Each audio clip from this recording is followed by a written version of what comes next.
You can say that you stand apart, put a fence around your yard. You can build a tall rampart, guard it with a gun. You can dig yourself a moat, burn the bridge and burn the boat. It won't matter that much, you know, 'cause all the world is one. All the world is one.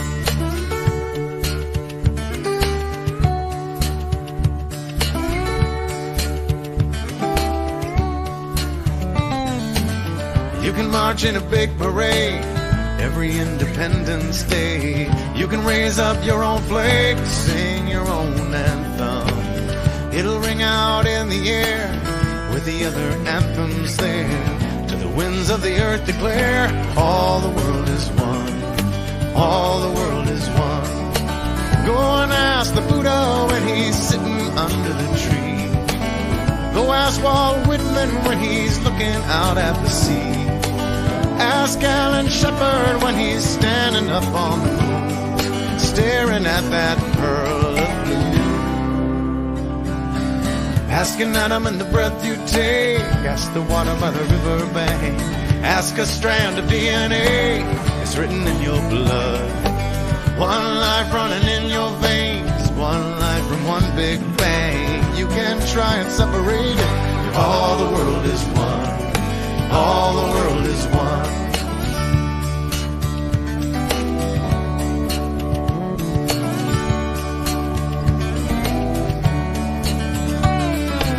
Go and ask the Buddha when he's sitting under the tree. Ask Annie Dillard when she's up on Tinker Creek. Ask Alan Shepard when he's standing up on the moon, staring at that pearl of blue.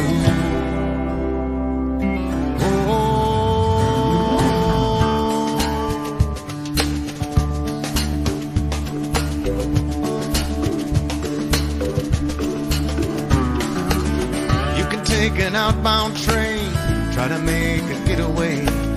You can ride off like John Wayne to the setting sun. But earthlings don't leave town, they just go round and round until they figure out all the world is one. All the world is one. All the world is one.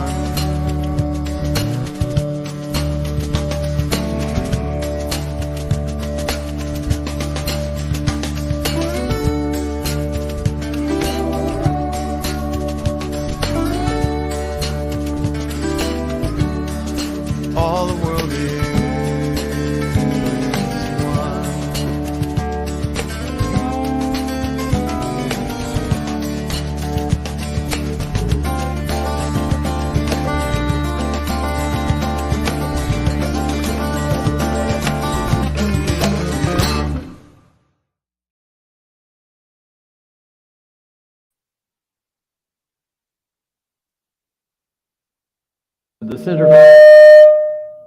The Center for Spiritual Living Midtown, where we're here to remind you that such is the nature of life, that all it asks and all it wants is the opportunity to appear.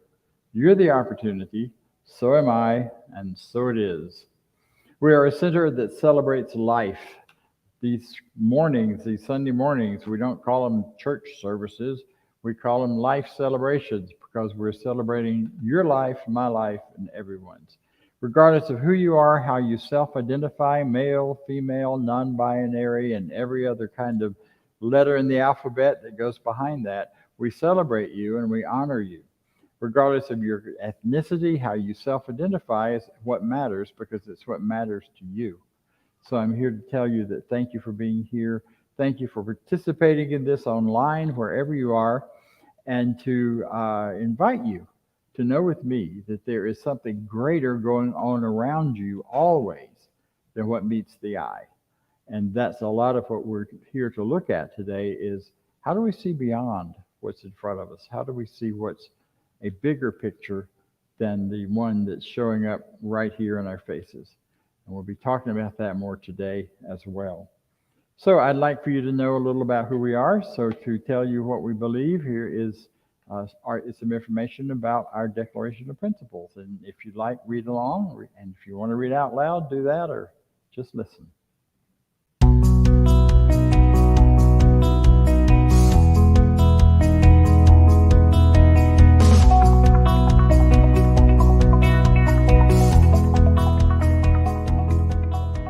I believe. I believe. I believe in one God, one absolute power and first cause to all things. I believe that this power is perfect love and creates out of a desire to express love. I believe all thought is creative, and how I choose to think creates my personal experience. I believe in the unity of all life and the immortality of the individual soul, forever unfolding. I believe in the eternal goodness, the eternal goodness of God, the eternal loving kindness, and the eternal givingness of God to all. And so it is. And so it is. And so it is.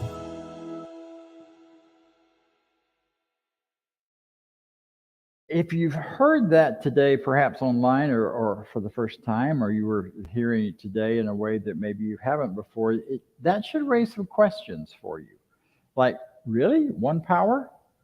Well, where do bad things happen? Why do bad things happen? Where does that come from? Why aren't we just automatically doing everything good if this power is for good? All those kinds of questions we deal with, we talk about, and we dig into in our classes and in our talks and in our discussions. So stay with us and see what you can find out about that. And if you have questions, there'll be times afterward, and there'll be times in classes and such to really dig into some of that, because it's important. This is not just a platitude. This is a way of understanding the world that gives us power and gives us a way to be in the world. So one of our groups of people that we have here as part of our center are practitioners. That sounds clinical and medical perhaps, but these are folks who worked with these teachings, worked with these ideas, and have found new experiences for their lives, new expressions for their lives, and can also guide and assist other people in finding that newness as well. So practitioner is anyone who can help and support you in that. Today we have one of our practitioners with us, live from St. Petersburg, and we have the wonderful Norma Roberts. Take it away, Norma. Thank you, Dr. Bob. I sincerely thank everyone for being here today as we continue our monthly theme on relationships. Ernest Holmes says that as we have found that man's 34 in his nature, we deduce that God is full in his nature, that God is law in action, and God is results. We're fortunate in the first three readings of this month's Science Time Magazine daily guides, informing us of the flow of the process of our relationships. You're informed that as we have relational beings, we are relational beings. Our primary relationship is with the Spirit of God. The nature of this relationship is immutable, but our understanding of it depends on our belief. The second most important relationship in life is with ourselves. Following from our relationship with Spirit, this relationship with ourselves sets the stage for how we exist and express in the world. After your relationship with Spirit and yourself are your relationships with others. While these vary in degree and intensity, all are based on the quality of your primary relationship with Spirit and self. By seeing your divine connection and fully loving yourself as an adult of God, you create the basis for authentic relationships with others. We're reminded that our God-given relationships is the same process as the seed, the soil, and the flower, and eventually the bouquet. And now let us prepare ourselves as we move into treatment. Just relax, take a deep cleansing breath, and know that as I speak in the first person, I speak as you. Accept what you can and let everything else go. I know there is but one life, That life is God, and that life is my life now, right here and right now. The great creative and intelligent life of God expresses itself magnificently everywhere and at all times. This infinite life knows and does, chooses and creates, and brings all manner of into being. As an individualized manifestation of this life, I accept that I too am great, creative, and intelligent. I live, move, and have my experience within the mind of God, and I am the instrument of its expression. The same wisdom that brings about universes acts within my mind to manifest perfectly in my world and in all of my relationships. Constantly, in the flow of infinite intelligence, I embrace the good that I desire and is already mine by right of consciousness. This good is ready right now to present itself in my life as my experience.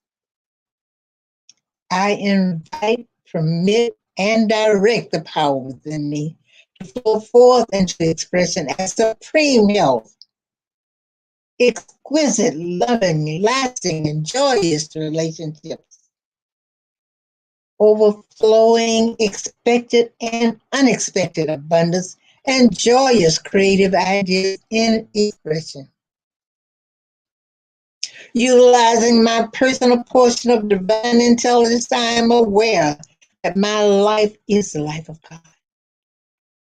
I know that I am a living representation of all that the infinite is. Therefore, I know that speaking my word is sufficient to keep the creative process active. And I leave the rest to universal wisdom. For my God will make a way where there is no way. My heart is filled with joy and thanksgiving as I happily release my word and witness the perfect outworking of the law of mind that responds by corresponding. I let go. I let God be God and know that it is so now. And so it is. Thank you again for being here.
of your highest calling. Be the hope of a new day dawning. We're the ones who can make a difference. Let's stand together. Share your gifts with the world that's waiting for a change that we're all creating.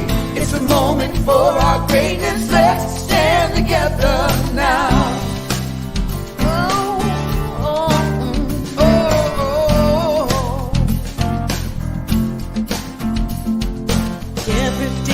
Chance you can do something amazing to feel your passion blazing and shine. Hate with every vision, dance in new directions, explode. your mind.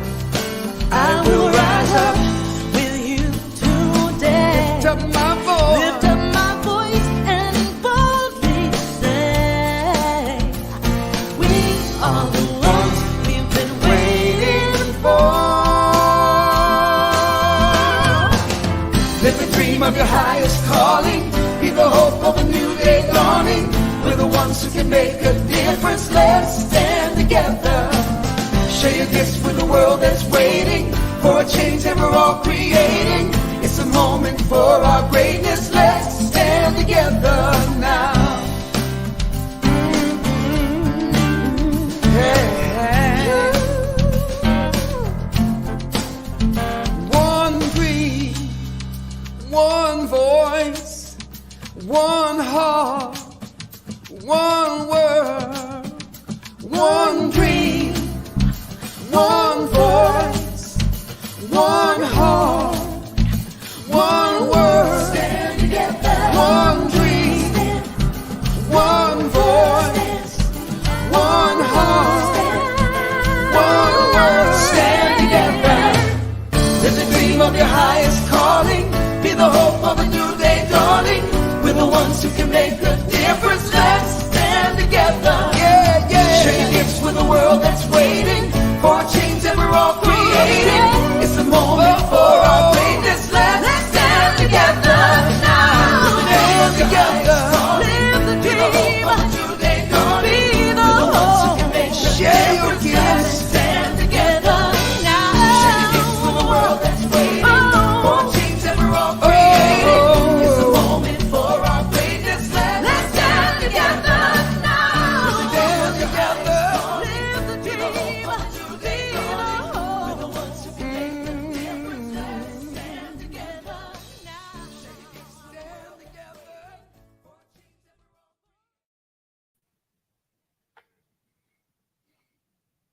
Let's stand together now, as the song says. This past week, I've been standing together for actually a big part of the last 2 weeks with about, I don't know, 85, 90 of my favorite teenagers at our Centers for Spiritual Living teen camp outside of Verona, Washington. We recently purchased that camp space for Centers for Spiritual Living and now have a permanent place to do all kinds of seminars and camp experiences. But our purpose in being there was to create a space and an atmosphere of unconditional love in which teenagers could come together, they could be themselves, they could express themselves, and be held in a container that allowed them that freedom, but also invited them to go to a deeper place, to go to a higher place of understanding about themselves and about what the world's like and where they are. So one of the real peak events, one of the best workshops, we do that through workshops and psychoeducational experiences that are designed and created for that purpose.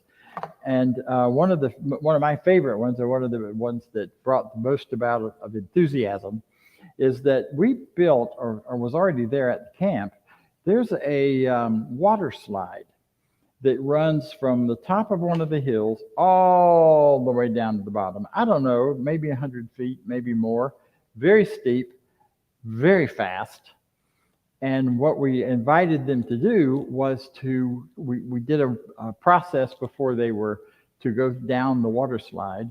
And we came up with things that they wanted to release and be done with and be rid of. And teens came up with things like my fear of making bad grades, or my fear of or the issues with my parents, or my disrespect, or my disrespecting of people. So they came up with a whole lot of things as we talked and processed, and replaced that with an affirmation that they were to scream as they went down the water slide. And they did. It was one of the most exciting, enthusiastic things. We had the water running at the top, and about halfway down, another person standing there with a water hose keeping the water going. And adults, teens, all of us went flying down the slide on our backs. We made everybody stay on their backs, even though some of the braver people wanted to go face first. We were like, no. Liability, we're not doing that. We don't want to clean you up out of the grass when you get to the bottom. But it was a great, exciting experience where people were able to just let go and have fun, and at the same time declare something better, something more truthful. And through the whole week, we created we created a real sense of community there, a community where everyone was brought forward and contributing, given a place. We all had everyone divided into families, and we did all of these wonderful exercises and games and things. And then by the end of the week, as is always the case after this week with Cam, there's lots of tears and lots of sadness as people leave and go back to what they were started out calling the real world, but they ended up calling the less than real world. The real world being that place in which you have freedom, that place in which you have joy, that place in which you have love, and you are loved and you're supported and you're held in a way that allows you to be yourself.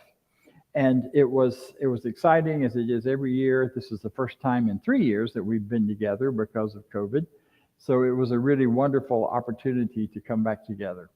Some of my co-advisors are people who were teenagers and I've known since they were 13 that are now adults out of college and going on in careers, but come back to give back because they receive so much here.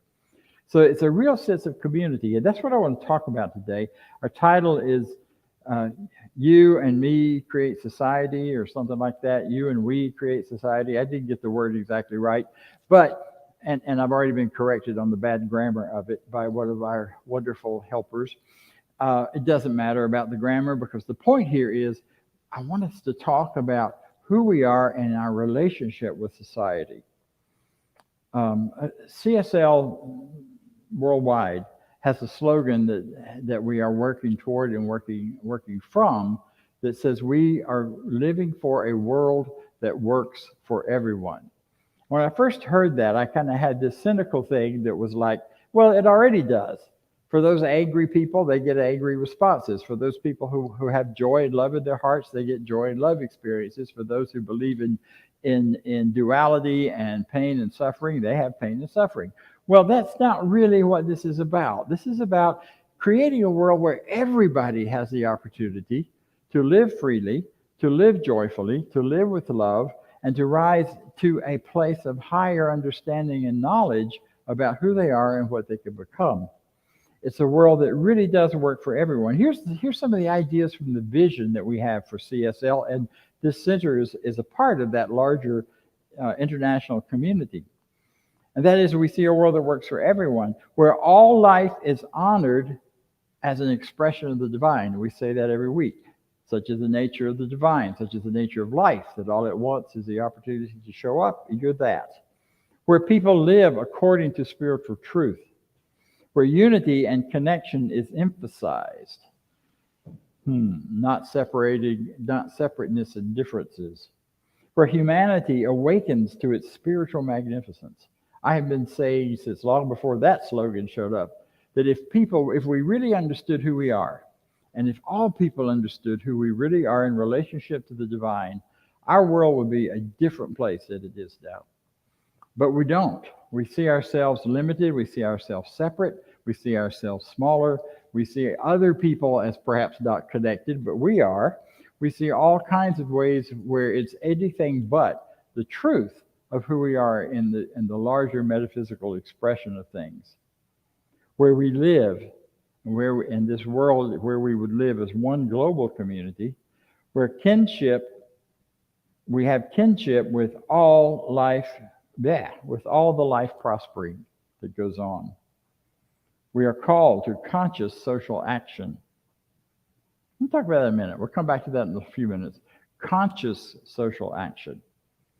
You know, we don't talk a lot about social action here. We talk about the most important part of social action, which is understanding the consciousness behind it, understanding those things in our consciousness that we want to bring forward into the world. And yet, the action required is whatever comes up for each individual that you feel you need to do.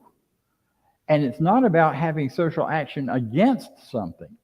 That's the best way for your social action to get nowhere. It is about think back of the social action movements that have been about being against something. Most of them have come and gone. I've been a part of some of those. ACT UP was one of them. We were against, always pushing back. and yet it's not there anymore. But what has survived are those social action groups that provide something very different, that were about providing health care, that were about providing support, providing freedom, providing good things for people. And some of that took some marching in the streets to accomplish in order to bring that into form and shape in our world back then. So whatever that is in you that's pushing you to say, we want more of this, take the action that you're called to do, which might simply be to do a spiritual mind treatment, or to do prayer about it, or to meditate on it, or make contributions to it. It might be to get out and march in the streets. We as a center, as a group, don't advocate any one particular cause from a social action standpoint, because that's up to you. That's up to the individual, not this group. Because we got folks here working on campaigns of various people who oppose each other. So how would we, in a loving oneness community, determine that this one's right and that one's wrong? We don't do that. We give you the support, the ideas to do the very best that you can do, knowing that consciousness will prevail. It is where we are called to conscious social action, where people have enough food, homes, and sense of belonging. That's so important. And today we know homelessness has become a huge issue. I just came back to the West Coast, where it's even bigger than it is around here, and it has become a major issue in several cities. Some areas are doing very well in working with that and providing some good services and some good help for folks, and other areas are doing less and having less success. We're called to a consciousness where forgiveness is the norm. Wow. Wouldn't that be sweet? This is an idealistic picture, no question about it. Forgiveness is the norm. Where there is peace, harmony, and justice for all. Where there is a renewed emphasis on beauty, nature, creativity, art, and aesthetics. I have a friend whose idea of their home is to create beauty in any direction they look. So wherever they look in their home, they see beauty, because beauty reminds them of order and power and goodness and life. That's pretty wonderful. I've been in their home, and it's pretty amazing. They may be on the call today. Where there is renewed, beautiful resources are valued and cared for and shared, where communities are meaningfully involved in service to the world.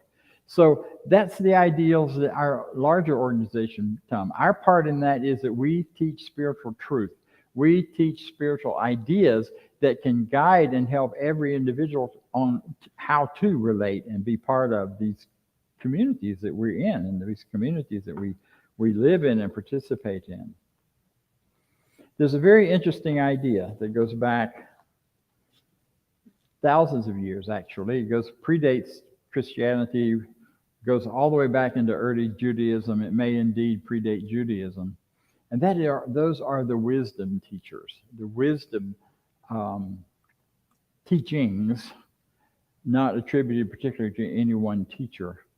And those wisdom teachers and teachings had one thing in mind, and that is to motivate us and to welcome and invite us to break out beyond our binary thinking, our egoic thinking, our thinking that says this is good and this is bad, this is right and this is wrong, this is hot and this is cold, this is high and this is low, all of that kind of dual binary thinking, and to invite us into the heart space of wholeness.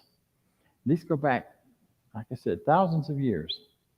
They were articulated beautifully in the teachings of the Christ, of Jesus. Not in the way the church has latched onto those teachings and turned them into teachings about power or about just being nice and being sweet.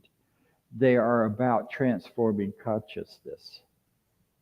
They're about inviting us to look above and beyond. You know, I like to use the example of oneness as being things like hot and cold. Hot and cold are not two different things. I mean, show me a cold thing you can turn on. You can't. All you can do to create cold is to suck the heat out. Hot and cold are just measures of the same things. So they're not two different things. They're one thing looked at from two different directions. The same thing with light and dark. You can't turn on a dark bulb. You can turn on a black light, but that creates another whole kind of light. But you can't create and turn on a dark bulb. So light and dark are one thing, but different measurements, different degrees of the presence of light are what that's about. So we find this thing and we start being pulled and drawn toward a higher idea or a bigger idea or a broader idea. It's called transformation. Goes way back to the early Egyptians, the Hamitic teachings, where they say, as within, so without, as above, so below. There's only one idea, and it's reflected in all four of those directions. So our point in this teaching is not so much to teach you what to believe, but how to think. We want to teach you how to see, not what you should see. So when we look at something like the abuses in the world, and the abuse and the abused, we look at the victims and the perpetrators. We want you not just to see one side or the other. We want to teach you how to see the two together, because both are necessary. You can't have a victim without a perpetrator. You can't have a perpetrator without somebody to victimize. You can't have a bully without a bullied person. You know, these kind of dualities are all around us, and yet when we look at them more carefully, we can rise to a different place in consciousness and see it differently, which may indeed help us, because if we get stuck right in that one way of seeing that is ours and we can't see that other side, then that is where we get scared. That is where people get frightened and afraid, and love goes away and is replaced by all kinds of other, aggression and such. So it's about moving from that binary mind to the heart wholeness mind, to the mind that sees the wholeness in all things. Now, does that mean you shouldn't take sides if there's sides to be taken? You shouldn't stand for truth if you see truth as being one side or the other? Of course not. But it means as you're going for something, you're not worried about pushing against the other thing. You only go for that which you're for. I am for freedom. I am for light. I am for life. Martin Luther King took this to a whole other place when he talked about the beloved community. I'm sorry, Martin Luther King Jr., not his dad. He said the end in talking about the beloved community, he said the end is reconciliation. The end is redemption. The end is the creation of the beloved community. It is this type of spirit and this type of love that can transform opponents into friends. I had a great experience of this when our organizations joined together from the two older organizations that used to be here. We started trying to create new programming, and I was in charge back at home office, and I had a room full of people who really didn't like each other. One side didn't like the other because they were right and the other ones were wrong, and yet they were committed to coming to some kind of agreement, some kind of place where they could come together, and they did. Over a 2-year period, we went from kind of distrusting, watching each other like, well, let's see how this goes, into people who were colleagues and friends, and we're working together on creating something wonderful and new for the world. And we took it a great step forward, and right now in the organization, they're taking it a whole nother step that's going to be showing up in the next few weeks you'll be hearing about.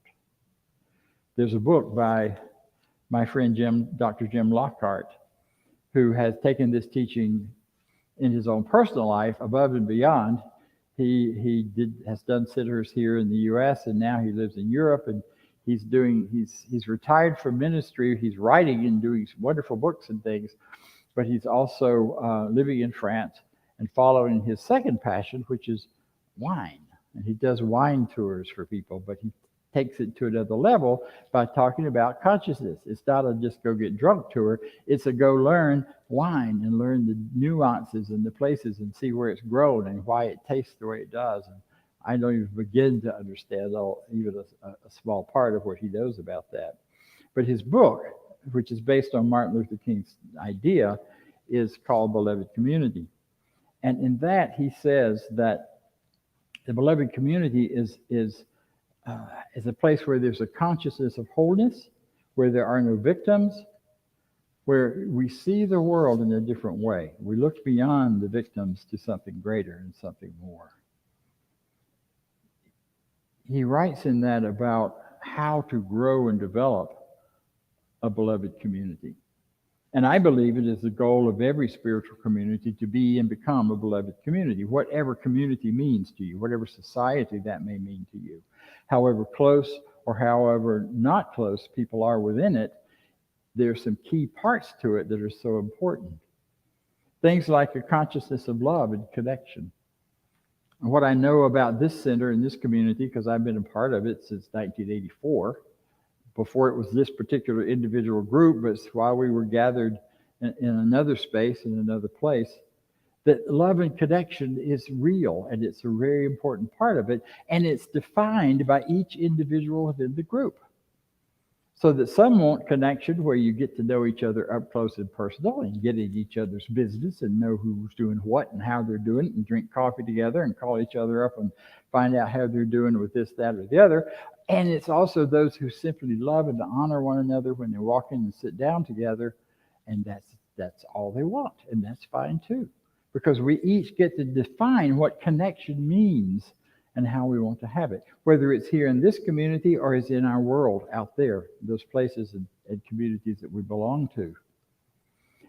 There's a consciousness of deep and radical self-knowledge, and that is one of the real keys for our teaching, that to do this teaching, to understand this teaching, you have to start and end where it begins, and that is with the self.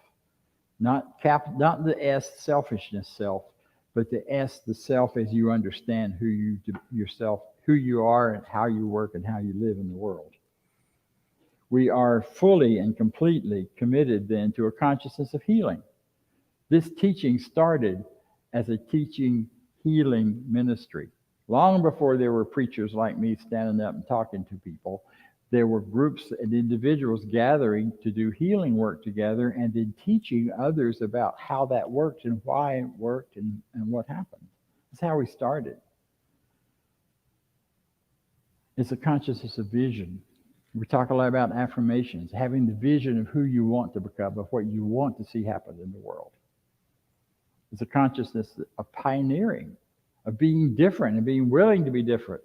How different can you be if it's true to who you are? How willing are we to stand against perhaps social norms or other norms, or at least to stand free from those as we speak our truth, whatever that might be? You're supposed to do a certain thing a certain way. Well, maybe, maybe not. We have a consciousness of evolution and emergence. Spiritual growth, any kind of growth, doesn't go backwards. Plants don't start here and go back. They start here, they go more, they become seeds, and they do it all over again.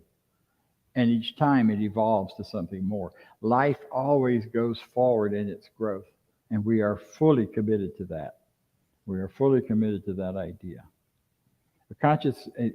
A beloved community is all about mutual support. It is about conscious contribution. It is about consciousness of possibility and resilience. I've just had such a great time this week looking and thinking about all this, because this transformation of consciousness shows up everywhere. We don't necessarily see it if we're not looking for it, because we've been told what things mean. So much of what Jesus was about, and those Jesus teachings. And I know sometimes people get uncomfortable when I talk about that, because we've all had some history with the church that may or may not be comfortable. But the Jesus of the Bible and the Jesus of literature, not the Jesus of the dogma, and whether you believe the story ever happened or not, really is irrelevant. What matters is those teachings are about taking you from the binary to the wholeness of the heart. And when you start looking at some of it that way, you go, wow, That's why some folks say he was a religious scientist that didn't know it, but he was already whoever wrote those teachings was already doing that work 2,000 years ago. And we're still catching up. We're still figuring it out. We're still learning how to apply it in beautiful and wonderful ways. So, how do we become one? How do we become more of a beloved community? How do we relate between ourselves and our social world around us? Like we do everything else. It's like, what does your heart draw you to? What do you desire to be involved in and part of? That was one of the most powerful things I learned when I first got here, is that desires aren't a bad thing. Desire is a good thing. Because I was taught if you like it and it feels good, it's probably a sin. It's probably wrong. Well, it didn't, and it wasn't. Because what we know now is a desire that rises up from inside of you is the whisper of spirit for you to evolve and grow into something more, whatever the more is. And the thing I've really learned for myself these last 2 weeks in my travels is that more never stops. You know, we are so bombarded that when we reach a certain age, or we have certain things happening in our bodies, or we have certain things that can be defined as old. I got called old man a lot over the last 2 weeks by the teens, but always done with joy and a bit of laughter and a sort of wink, even though they didn't wink. That was the idea. I felt a lot of affection and love with that, and I didn't feel any sense of you're not good enough or diminished. And yeah, I had trouble getting up and down that mountain, chasing them up and down the hills, doing all those things that we were doing, just because this body has been around a while. But you know what? I kept working with it. By the end of the week, I was in pretty good, much better shape than at the beginning of the week, which tells me what? That I need to keep moving. Hello. So we never outgrow the opportunity to grow. We're never too old for the more. We're never too beyond that point, unless we believe we are. And as soon as we start believing we are, we start to grow older and we start to atrophy. It's either grow or die. Grow towards the more and the greater, or grow towards the less and the end. And I am done with that, or any kind of element of thinking that. In spite of being called grandpa every day, which is kind of a fun thing when I get called that, actually. Doesn't make me feel old anymore at all. So how do we do it? We keep going with, okay, this is my desire. And then affirming that desire is coming from the infinite, and start looking for and watching for those opportunities for it to grow and develop and become more. And to step into it with ease and joy. I've lost a lot of weight recently. You may not tell, but I have. And when I got my clothes all packed up to go out west and got out west and started putting them on, I hadn't worn this real clothes in a long time because I've mostly been at home in shorts. And my George, they were all too big. And one of my friends out there said, "Oh, you can't run around looking like that. You're all baggy. Like, we got to get you some clothes that fit." Well, there was no time in the schedule to stop and go shopping. Plus, she really loves to shop, so it was perfect. Well, boom, Spirit says, "Okay, we'll give you a chance." And I had a dental problem, and I had to go get it taken care of on my way from where we were staying to the camp. And I called a place, and they said, "Oh, yeah, we can do that in an hour." So during that hour, we took all of our dirty clothes from camping, we washed them, we went shopping and got me some new clothes, some new pants, particularly that didn't fall off of me, and which is really important when you're running up and down hills. So we got that done, and we got my teeth fixed, and they're better than ever, and all of these things are within an hour, and it wasn't planned. If I had tried to figure out how to do that, it would never have happened. But I had a desire, and I knew what I wanted to be and how I wanted to end up, and I knew what the more was. And then it just started coming to me. Now, it looked like a bad thing to start with because it hurt, but it turned out not to be. It turned out really simple and fixed and over and done, and back in the car and headed the last few miles to camp. So that's how we do it. We create that beloved community by creating the beloved self. Norma said it. We start with us, and then we start with those we love, and then we grow to treating everyone as if they are the beloved community. No matter how much we may disagree with their stance on anything, we see them with the wholeness of what's behind wherever they are. There's a lot of fear in the world. People are operating so much out of fear right now. And all I can do for those folks is love them. All I can do for those folks is offer a word when it's invited that says something different. And so to that end, I want to leave us with one last idea. And that is all that is happening in the out there, as without, so within, as above, so below. All of that happening out there has elements of it in each of us. I don't know about you, but there have been times that I was mad enough at something that I wanted to destroy it and get rid of it, where I wanted to do away with things that were in my way or I thought were. We all have our moments of that. And the best way we can sort out this conflicted world we're in right now is to get out of that conflict with it ourselves.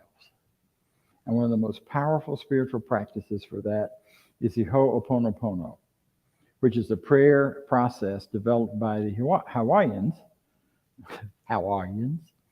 And it goes like this. I'm sorry. Please forgive me. Thank you. I love you. I'm sorry. Please forgive me. Thank you. I love you. What am I sorry for? I'm sorry for anybody in pain right now. I'm sorry that any thoughts in my mind may have been added to or contributed to the universal idea of pain and loss and hurt. I'm sorry for the times that my mental state contributed to the idea of victimhood, mine or anyone else's. Because the more we contribute to those thought patterns, the stronger they are in our society and they are in the world around us. So I'm sorry. Please forgive me. Thank you. I love you. One of the things I led the group in towards the end of camp was a forgiveness process where we had circle, and we asked everybody to walk across the circle who had ever experienced one thing or another. If they had experienced pain, if they had experienced hurt, if they'd been bullied, if they'd been a bully, all together without saying anything, they just walk across to the other side of the circle. I was blown away by how many people in that circle had been bullied and how many people in that circle had bullied other people. And when we got to the end of that, we did the Ho'oponopono. I'm sorry. Please forgive me. Thank you. I love you. And I invite you to try that the next time you're up against one of these walls or one of these issues that makes you want to scream and throw things. Just practice it, say it again and again and again. And I'm well out of time, and I'm very glad to be here. You deserve the very best, and so do I. And so it is. Thank you very much. And now we'll hear from Vance. All right. Good morning, everybody. Now it's time for our affirmation of prosperity, and it's a great opportunity to be here. Good to see all your smiling faces, and everybody online too. Hey. So we have an opportunity to continue this teaching, to get it spread out into the world, to attract more people here in person and to be there. So if you will say the affirmation of prosperity with me, which is going to show up on the screen in a second, and you can donate at www.cslmidtown.org/donate. So the affirmation is, I live in a universe of abundance. As I freely and joyfully give, I join in the divine flow, and all that I share with life returns to me multiplied abundantly. And so it is. You know, we'll turn it back to Dr. Bob for announcements. Mm-hmm. Okay, so announcements will be shorter today. We will not run that video because I talked longer than I was allotted. However, two big announcements. One is that we will continue this hybrid celebration now every Sunday going forward, at least through the summer. And as we get into the fall, we will assess But what is important to me is that you know, and that as many people as possible know, we're going to be here every Sunday. So join us. Be here. Come be part of this. Be here in person if you're comfortable doing that. We're also keeping it online and hybrid because we have wonderful participants from all over the country who are right here with us right now, even though you can't see them. And no, they're not ghosts. They're just here on the internet. So that's one announcement. The other is that beginning of September, we will be offering a class entitled The Everyday Mystic. There's a mystical element to this teaching that we don't usually talk about as mystical, and yet it's here, and it's a part of every time you meditate, every time you look for guidance, every time you ask how and what should I do next, and you listen inside. That's a mystical experience. So we're inviting you to consider this class, which is all about how to, not to learn about mysticism, but to learn to practice it, to practice mysticism in an even greater way, to get a sense of that guidance for your life.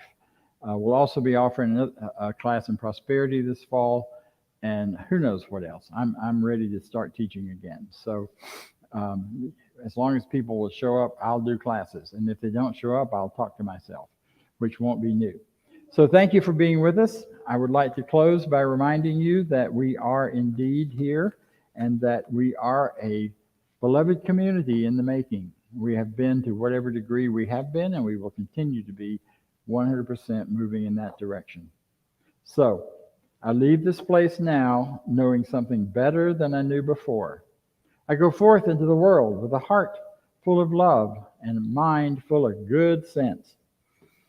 I look at the world in a greater way, knowing that everything I need to create the life I desire.